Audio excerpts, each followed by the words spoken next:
বাঁচাতে গিয়ে বড়সড় দুর্ঘটনার কবলে পড়ল একটি চারচাকা প্রাইভেট গাড়ি। ঘটনাটি ঘটেছে 31 নম্বর জাতীয় সড়কের ওপর সুফলগঞ্জ এলাকায়। নিয়ন্ত্রণ হারিয়ে গাড়িটি রাস্তার পাশে থাকা একটি বাড়ির মধ্যে ঢুকে পড়ে। তবে অল্পের জন্য বড় দুর্ঘটনা থেকে রক্ষা পেয়েছেন গাড়িতে থাকা 7 জন প্রাপ্তবয়স্ক ও 3 জন শিশু। স্থানীয় সূত্রে জানা গিয়েছে, আজ সকাল আনুমানিক 8:30 নাগাদ এই দুর্ঘটনাটি ঘটে। স্থানীয় বাসিন্দা কৃষ্ণ বর্মন জানান, হঠাৎ বিকট শব্দে কেঁপে ওঠে গোটা সুফলগঞ্জ এলাকা।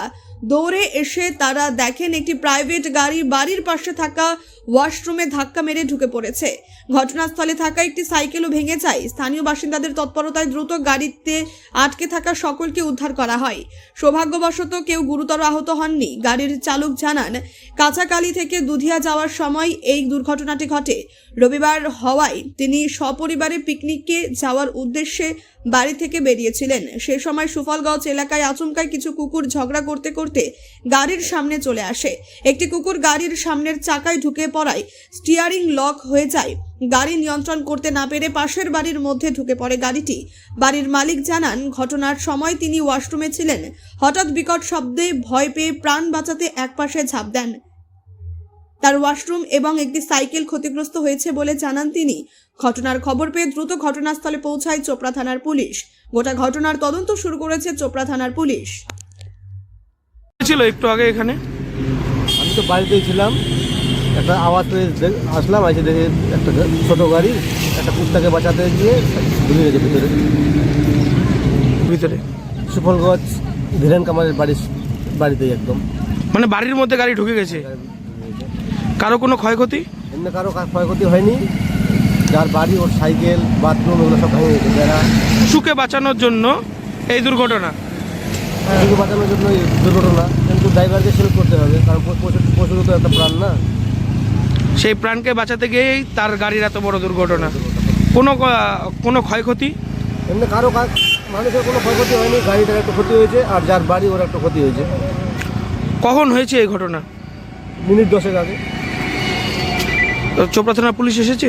প্রশাসন এসেছে, ওরা এখন যা করবে। কোনো জায়গাটা কোথায়? সুফলগঞ্জ। কি গাড়ি ছিল ওটা? আর্টিগা, মারুতি সুজুকি আর্টিগা। ড্রাইভার কি বলছে আপনি? ড্রাইভার বলছে কুত্তাকে বাঁচাতে গিয়েই হ্যান্ডেল লক হয়ে এটা ঘটে গেল। বড় সড়ো রক্ষার হাত থেকে বাঁচা গেল, কি বলবেন? আর একটু হলেই তো বাড়ির মধ্যে ঢুকে যেত। বাড়ির মধ্যে ঢুকলে বা একটা সাইডে গাছ ছিল, গাছে লাগলেও গাড়ির তো ক্ষতির বড় কথা না। অনেক 7-8 জন লোক মানুষ ছিল, মানুষদের ক্ষতি হয়ে যেত। গাড়িতে কতজন ছিল? ড্রাইভার নিয়ে 8 জন। গাড়ি কি ভাড়াই যাচ্ছিল? ওটা তো জানি না, ওটা শুনতে হবে তাহলে। ওরা বললো পিকনিকে যাচ্ছে, ওরা পিকনিকে যাচ্ছিল। আপনার নাম? কৃষ্ণ বর্মন, স্থানীয় বাসিন্দা। গাড়ি তো মোটামুটি 70-75 স্পিডে আমরা আসতেছিলাম। তো 2-3টা কুকুর আর কি মানে মারামারি করতেছিল। তো মারামারি করতে করতে হঠাৎ গাড়ির সামনে রাস্তা চলে আসছে। তো ওই যে দেখতে পাচ্ছেন ওখানে যে ওখানে কুকুরটা পড়ে রয়েছে, তো ওই কুকুরটা আর কি মানে গাড়ির সামনে হঠাৎ করে চলে আসছে। তো গাড়ি একদম বনেটের তলা ঢুকে গেছে। ঢুকে যাওয়াতে আমার স্টিয়ারিং লক হয়ে গেছে। তো স্টিয়ারিং লক হয়ে যাওয়ার দরুন আমি আর কি গাড়িটা আর কি মানে স্টিয়ারিংটা আর ঘোরাতে পারছিলাম না। তার কারণে গাড়িটা একদম এক সাইড করে এই সাইডে দেখতে পাচ্ছেন যেটা মানে এখানে গাড়িটা আর কি নিচে পড়ে গেছে। আর একটু জন্য পাশে একটা বড় গাছ ছিল, বড় সড়ো দুর্ঘটনা ঘটতে পারতো। সেটা একদম ভগবানের জন্য, ভগবানের কাছে এটা আমার একটা ধন্যবাদ যে মানে অতটা আমার মানে ইয়ে হয়নি আর কি। কোথা থেকে কোথায় যাচ্ছিলেন? আমরা যাচ্ছিলাম আমাদের ফ্যামিলি নিয়ে, আমরা কি দুধিয়াতে সে পিকনিকের পারপাসে যাচ্ছিলাম আমরা। পিকনিক পারপাসে? হ্যাঁ, আজকে রবিবারের দিন ভ্যাকেন্সি হিসাবে আর কি যাচ্ছি। আপনার বাড়ি কোথায়? আমার বাড়ি এখানে কাছাকাছি ভোলাবাদ কালাগাছি। আপনার নাম? আমার নাম সুমিত কুমার বর্মন। গাড়ি কি আপনার নিজের? হ্যাঁ, গাড়ি আমার পার্সোনাল, আমাদের গাড়ি। গাড়িতে কতজন ছিলেন? গাড়িতে আমরা মানে টোটাল আমরা বড়জন অ্যাডাল্ট যারা ছিলাম টোটাল 7 থেকে 8 জন ছিলাম। 8 জনই ছিলাম বলা যায়। আর বাচ্চা কাচ্চা ছিল 3 জনের মতো। কারো কোনো ক্ষয়ক্ষতি? না না, একদম কারো কোনো ক্ষয়ক্ষতি নেই, একদম এমনি সবাই সুস্থ আছি সবাই। ঠিক আছে। আপনি কি ছেলের পড়াশোনা নিয়ে প্রতিদিন চিন্তায় থাকেন? অঙ্ক আর ভৌতবিজ্ঞানের ভয় কি আপনার ছেলের আত্মবিশ্বাস কেড়ে নিচ্ছে? পরীক্ষার ফলাফল নিয়ে কি ভবিষ্যৎ অনিশ্চিত মনে হচ্ছে?